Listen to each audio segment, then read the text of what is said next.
Hello guys, welcome back to my channel SL Sparkles. In the previous video we discussed up to the 4 types of chemical reaction, that is double displacement reaction. In this video we will discuss what is oxidation, reduction, oxidizing agent, reducing agent, as well as what is redox reaction and what are the effects of redox oxidation reactions in everyday life. Fine, let's start. So first topic is what is oxidation. Oxidation क्या होता है? जब भी किसी भी substance में oxygen add होता है उसको हम लोग क्या बोलते हैं? ऑक्सीडेशन. और उसी सब्सटेंस से अगर हाइड्रोजन का रिमूवल होता है तो भी क्या बोलते हैं? ऑक्सीडेशन. ठीक है.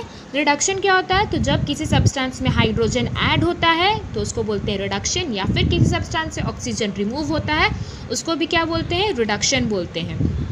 ऑक्सीडेशन दो चीज़ को बोलते हैं, ऑक्सीजन का ऐड होना, हाइड्रोजन का रिमूव होना. दूसरा रिडक्शन किसको बोलते हैं? हाइड्रोजन का ऐड होना, ऑक्सीजन का रिमूव होना.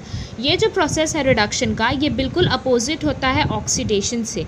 क्यों? क्योंकि रिडक्शन में हाइड्रोजन का एडिशन होता है, वहीं ऑक्सीडेशन में रिमूवल होता है हाइड्रोजन का. रिडक्शन में अगर ऑक्सीजन रिमूव होता है तो ऑक्सीडेशन में ऑक्सीजन ऐड होता है. ठीक है. तो हम लोग बोल सकते हैं कि जो रिडक्शन का प्रोसेस है वो जस्ट अपोजिट है किसके? ऑक्सीडेशन के प्रोसेस से. हम लोग आगे देखते हैं कि ऑक्सीडाइजिंग एजेंट किसको बोलते हैं, रिड्यूसिंग एजेंट किसको बोलते हैं. वो सब्सटेंस जो ऑक्सीजन देता है ऑक्सीडेशन करने के लिए, उस सब्सटेंस को क्या बोलते हैं? Oxidising agent. As well as जो सब्सटेंस रिमूव करता है हाइड्रोजन को, उसको भी क्या बोलते हैं? Oxidising agent. ऑक्सीडाइजिंग एजेंट दो चीज़ों को बोलते हैं. पहला जो ऑक्सीजन देता है ऑक्सीडेशन करने के लिए, दूसरा जो हाइड्रोजन रिमूव करता है. रिड्यूसिंग एजेंट तो जो सब्सटेंस हाइड्रोजन देता है रिडक्शन के लिए उसको बोलते हैं रिड्यूसिंग एजेंट, और जो सब्सटेंस रिमूव करता है ऑक्सीजन को उसको क्या बोलते हैं? Reducing agent. जब ऑक्सीडेशन और रिडक्शन रिएक्शंस टुगेदर होता है तब उसको क्या बोलते हैं? Redox reaction. रेडॉक्स रिएक्शन में जो टर्म आता है red, that means reduction, and ox stands for oxidation. अब हम लोग देखेंगे कि एग्जाम्पल रेडॉक्स रिएक्शन का. CuO plus H2 gives Cu plus H2O. इस रिएक्शन में क्या हुआ? CuO चेंज हो गया Cu में. इट मीन्स कि ऑक्सीजन रिमूव हो गया कॉपर ऑक्साइड से. तो हम लोग जानते हैं कि removal of oxygen from a substance is called reduction. तो हम लोग क्या बोल सकते हैं कि कॉपर ऑक्साइड रिड्यूस्ड हो गया किस में? कॉपर में.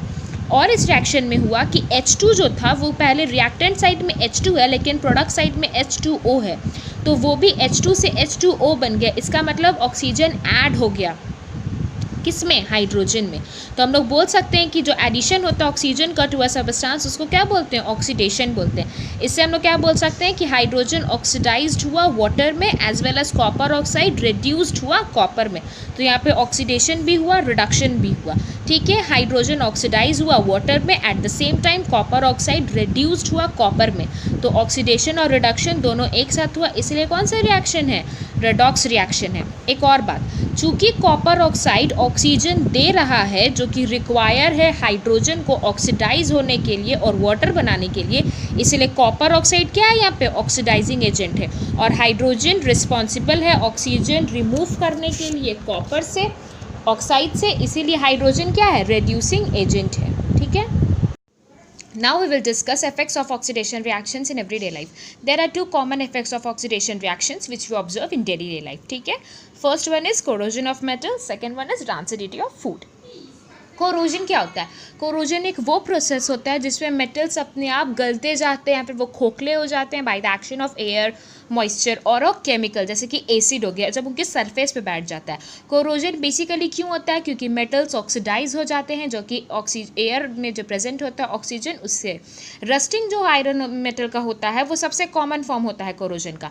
जब भी आप आयरन ऑब्जेक्ट को डैम्प एयर में या फिर खुले आसमान के नीचे रख दोगे कंसिडरेबल टाइम के लिए, तब आप क्या देखोगे कि उस पर एक red brown flaky substance called rust जमा हो जाता है. ठीक है. इसको क्या बोलते हैं? रस्टिंग ऑफ आयरन बोलते हैं.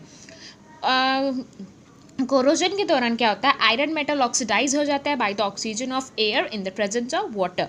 वाटर कहाँ से मिलता है? तो जो मॉइस्चर में जो इन्वायरमेंट में जो मॉइस्चर प्रेजेंट रहता है उससे वाटर मिलता है, ठीक है।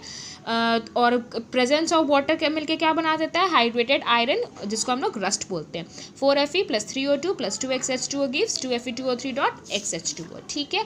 ये जो रस्टिंग होता है आयरन का एक रेडॉक्स रिएक्शन होता है। एक और बात, यहाँ पे जो X है वो X क्या है, नंबर ऑफ वाटर मॉलिक्यूल्स, वो हमेशा वैरी करता है क्योंकि हर जगह आपको सेम मॉइस्चर नहीं मिल सकता, हर जगह आपको सेम अमाउंट ऑफ वाटर नहीं मिल सकता, ठीक है। अब सेकेंड, रैंसिडिटी। बेसिकली क्या होता है कि जब भी कोई वैसा फूड जो फैट और ऑयल कंटेन करता है उसको जब हम लोग खुले में रख देते हैं तो वो जो ऑक्सीजन प्रेजेंट होता है एयर में उससे वो ऑक्सीडाइज हो जाता है। उसके बाद क्या होता है, वो जो ऑक्सीडेशन प्रोडक्ट्स होता है वो अनप्लीजेंट स्मेल देते हैं, टेस्ट देते हैं।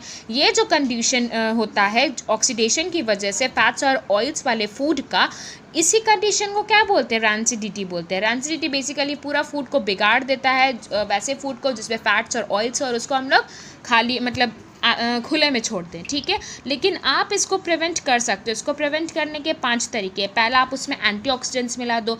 एंटीऑक्सीडेंट एक केमिकल सब्सटेंस होता है जो ऑक्सीडेशन होने से रोकता है, प्रिवेंट करता है। एज वेल एज एंटीऑक्सीडेंट्स क्या होता है, तो वो रिड्यूसिंग एजेंट्स होता है, ठीक है। जब हम लोग उनमें मिला देंगे तो वो उनको ऑक्सीडाइज नहीं होने देंगे। सेकेंड, हम लोग इसको कैसे प्रिवेंट कर सकते हैं, तो फैट या फिर ऑयल कंटेनिंग फूड को नाइट्रोजन गैस में आप भर दो।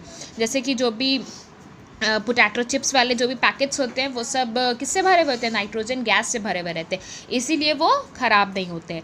थर्ड, आप उनको रेफ्रिजरेटर में स्टोर कर दो, तो रेफ्रिजरेटर का बहुत ही लो टेम्परेचर होता है जिसकी वजह से ऑक्सीडेशन बहुत धीरे धीरे होता है, तो खाना जल्दी ख़राब नहीं होता है। चौथा है कि आप उसको एयर टाइट कंटेनर में रखो जिससे बाहर का जो ऑक्सीजन है वो अंदर ना जा पाए, तो वो जल्दी ऑक्सीडाइज नहीं होगा। पाँचवा है कि आप उसको लाइट से दूर स्टोर में करो। क्यों? क्योंकि लाइट के एब्सेंस में ऑक्सीडेशन जो होता है वो स्लो हो जाता है, तो अगर आप उसको लाइट से दूर रखोगे तो ऑक्सीडेशन भी होगा, तो स्लो होगा, तो आपका खाना भी धीरे धीरे ख़राब होगा, ठीक है। Thank you.